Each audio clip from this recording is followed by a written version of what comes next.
एगो लड़का स्कूल जात रहे, बाकी पहुंचल ना। काहे ना पहुंचल? अरे वो जात रहे स्कूल, तो रास्ता पर स्कूल वाला बोर्ड लगा रहे, और बोर्डवा पर लिखा रहे कृपया धीरे धीरे जाएं, आगे स्कूल है। अब इतना ना धीरे धीरे गइल, तले स्कूल के छुट्टी हो गई। बाप रे कितना कमाई कर दे रे दादा। अरे बाप हंसे के भाई, हंसे के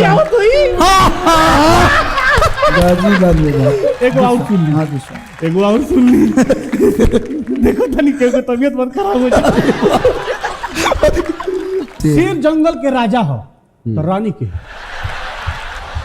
सिंपल सवाल का जवाब दा। शेर जंगल के राजा है तो रानी के है? हाँ बताओ। शेर बो तो शेर के मेहरारू देखा जाना। हाँ। अरे आप रानी चटर्जी। कितना कॉमेडी है।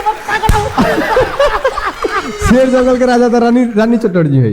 हता ए तार कॉमेडी के हाथ पाँव नहीं जेता। मतलब कुछ हंसुआ के बिया में खुरपी गीत गा होता रहा यार। हमारा कॉमेडी सब ना समझ पावेला। अच्छा केंगर वो समझ गए नहीं है पहले। अच्छा ऐसा तू अब कॉमेडी करबा रोवे झेल सकत नहीं, हमरा से ना झेलाई भैया। हमारा के अकेले छोड़ के कहाँ जाता रहा? हमारा कपार दर्द की दवाई खाई पड़ी। ए भैया जाए ना दिन के, तो पटीदार हो। तू तो हमारा कॉमेडी से जरबे कर। बने बने सुनी बनू एकदम भैया एकदम। हमरा के भैया जाए दी। जा मर दे। ऐसा तू कॉमेडी भाग लिए अगर भैया तो तहार उपाय करतनी, हम जाता नहीं। अब देखत नहीं तहार कैसन कर। जल्दी आई है लेकिन। हाँ जरेला पटीदार हो।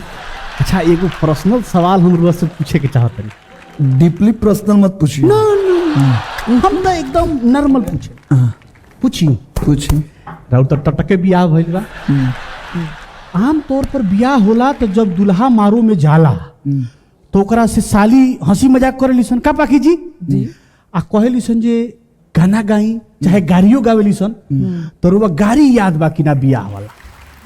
गाड़ी तो हमारा तना याद बा कि मतलब तो एगो हो ना जाओ। का पाखी जी? बिल्कुल एगो हो जाओ।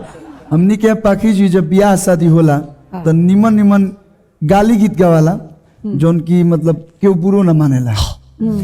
गाली गीत सुनाई या कुछ मतलब ब्याह के कुछ बड़े गीत सुनाई? पहले गाड़ी है। कि तनी ताकल देवलिया पक्का लिखल बा। तनी ताकल आया तवार लिखल बा हो सोमार लिखल बा। तारा बहिना के सोरगो भातार लिखल बा। तनी ताकल हो तनी ताकल देवलिया पक्का लिखल बा। तनी ताकल। क्या बात है। ई सब गाना एकरा बुझाई? ई तो जे पढ़ल लिखल होई ओकरा ना बुझाई। आजकल के नया लड़का लड़की की कुल ना पूछा, यही से गावत रही ना। चलो तो वोट मांगे चलो सो, जल्दी वोट मांगे चलो सो। जनता से वोट लेके एकदम जनता पर चोट कर देवे के बाद एकदम। कल्लू जी प्रणाम। प्रणाम प्रणाम प्रणाम। ये कल्लू जौआ आदमी कहाँ से उठल बा? जौआ आदमी तो 2 आदमी के बराबर 4 आदमी के बराबर तू बारता के जौआ कह दिन तो कमे बा। देख ली कल्लू जी भीख मांगे वाला आज वोट मांगे आइल बा। भीख मांगवाला? हाँ तब तो सरपंच। ए बाबू देखी कल्लू जी, भीख आ वोट में ज्यादा अंतर नहीं खे बाबू। अब तू जा लेवन हम बतियाल तनी जब इतना बड़ा स्टार आइले बना तो वोट मांगला का जरूरी जब वोट जम तो हमार प्रमोशन हो जाई, हम यही में हिट बनी हो। तो जा लेवन साँझ के तारीफ पिया दे रास्ता धरा लोगन। देखी भैया। हाँ बैठी। देखी वोट में आ भीख में ज्यादा के अंतर नहीं खे, बस माइनर फराक बा।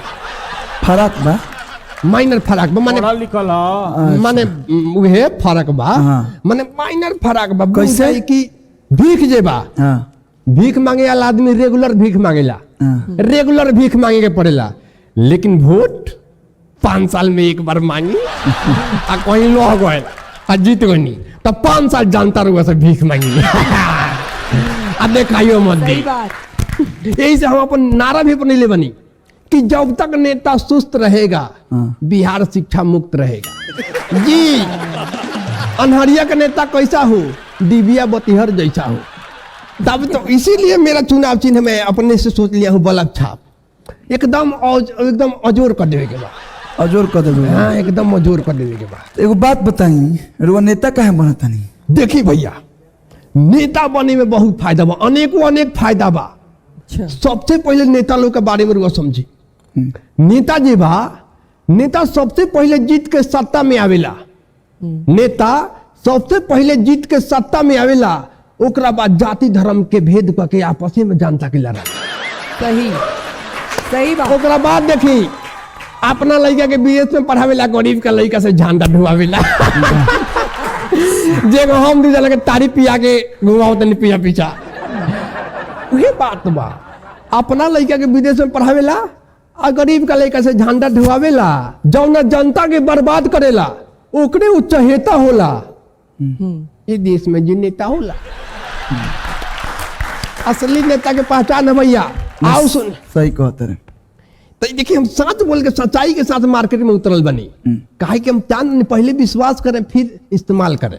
पहले इस्तेमाल करे फिर विश्वास करे। इस्तेमाल कर लिए तो फिर कहाँ विश्वास करें।